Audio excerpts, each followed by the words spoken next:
other gladiators and their glittering steel chargers. In the production car class, the Super Production or SP class has hotted up, and it's bound to be even more so in the expected dust of the Northwest.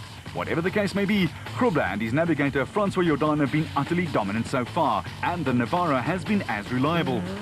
Look for them to continue on this note. They have a 23-point lead at the top. But there's reason to believe that the other teams have closed the gap on Nissan. And from within the camp itself, there's a brand new challenge. First off, though Duncan Foss and Ralph Pitchford, both former champions, have been there or thereabouts, and will be a thorn in the flesh for the other works teams as they have to go over or 3/4 to get to Grobler. And that's not such an easy call. He and Pitchford are experienced, tough, and will do anything within the rules to ensure the red and white brand stay atop the points log. Add to that the Norwegian adventurer, mountaineer and Dakar driver Ivar Tollefson and his faithful British co-driver Quinn Evans, who emerged from the dust of KZN with a fine second place, and you can see that the Nissan camp is bursting with talent and enough experience to fill up a Nissan warehouse in Roslyn. The Midrand-based team under the able leadership of Glenn Hall have been atop their game for many a year, and it will take a lot to topple them. That, however, doesn't mean that there aren't hordes of teams ready to try and do just that. The Century Property Development's Nissan Navara of Mark Corbett and Rudy Balzar are ready, able and willing, and could very well be the champions after the 400 k's of driving in and around the Pilanesberg. Not to mention the Ford team. Brandon Harkis has already had 2 outings in his Ford Ranger and has improved in each one thus far. He's clearly getting to grips with a production car after spending most of his off-road life behind the wheel of a space frame car. Harkis is one determined pilot and is without doubt ready to beat Grobler and provide the Ford faithful something to smile about, although there are already signs of that with the improvement that the camp has done so far. The Barloworld Absolute Ford with Manfred Schroeder at the helm and Warren Huxtable calling has, as they always are, been very consistent, and they will be a feature. KwaZulu-Natal Schroeder is the reigning Class D champion and knows how to preserve a car yet get the best out of it. A dangerous combination.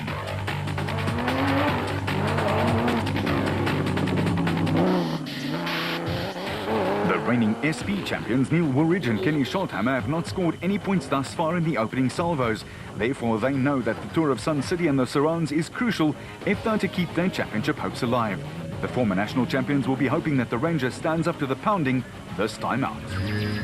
In the Castrol Toyota camp, there's a quiet optimism running through team manager Wamia Dudd's charges. Young Mark Grenier has steadily been learning to get the most out of his car, yet controlled enough to conserve it at the same time, while under the tutelage of navigator Chris Birkin.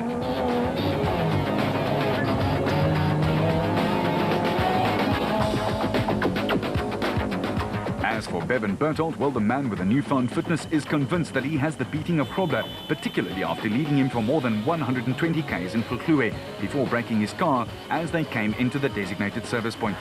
Hichu and Jaap de Bruin in their McLaren XL dealer Toyota have also been learning at a rate of knots in the SP class, and this crew are competitive. They never give up. Another Castrol Toyota SP team are able to upset the apple cart is Chris Visser and Jaapie Baardnost, who didn't finish in KZN, but they are running a Class D vehicle in this class, a tall order. A Nissan crew also heads the Class D championship. Brothers Yuri and Andre Duplessis in the BB Auto Nissan Hardbody have 13 points in hand over their nearest rivals, and their teammates won't be easy on them either. Their points advantage was cut in half when shot Class D Grogluwe winners Roman Besaidnout and Stefan Locke closed out the victory with an emphatic 10-minute margin. 2 crews are tied for third. Brothers Harold and Tian Kun in their green and black liveried Land Rover. They share the same points tally with the Raysonics crew of Kutsia Labaskachny and Johan Gerber, who are known as a very consistent outfit.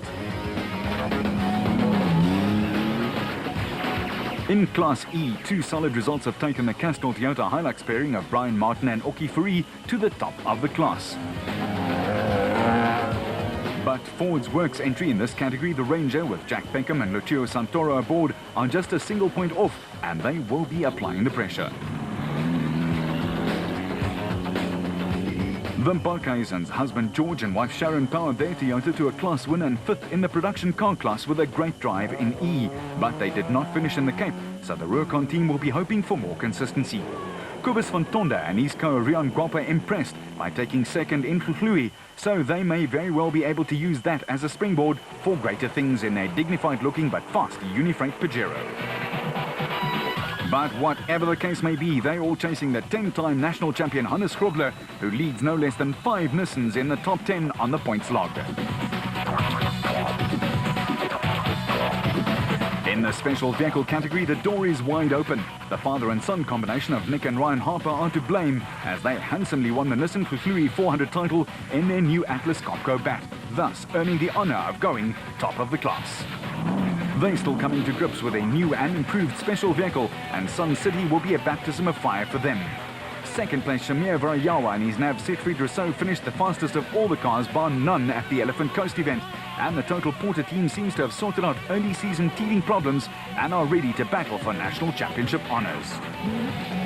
While Nandis Alberts and Colin Hunter and their Rapsa bat will be right up there, they could very well find the Sun City Bush suited to their challenge.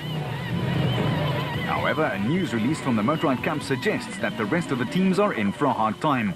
The dominant team of the last 2 seasons have announced that they will saddle up 2 brand new Bat Spec 3 specials from engines, gearboxes, suspension and new geometry, and it means that the Motorrad crews will be highly competitive. In Class B, the father and son combination of Jan and Hendrik Kraai will be hoping to be the same at Sun City as they were in KwaZulu-Natal, where they won with comfort. And the Besaidnots and their Adenko bats will also be a severe threat to the championship points leaders. These 2 teams are just 11 points adrift. Giel Nel and Sandra Labeskagni in their Bozel Zarko Truggy scored points in both the first 2 outings and will want to cement their place in the top 4. While in Class S, the perennial favourite Richard Schilling and his co-Chris Davies lead in their Plastotech Aceco, and their key to victory is always go as hard as you can for as long as you can. They'll be doing the same thing again for sure. Nick Gosler and Richard Carolyn were the only other Class S finisher in Hlui, and they're hoping for a repeat of history at Sun City. But Sun City and Surrounds has not had a massive amount of rain of late and is bound to be dry, dusty and as always very warm. It should make for some real showdown racing, and as it stands at the moment, the Harpers only have a 7-point advantage over Varayawa, while the Motorrad lads are also ready to pounce. They're in 3rd and 5th place as we speak. The Sun City 400's prologue will be contested on Friday the 11th of May over 55 Ks, and then it's the racing proper on Saturday.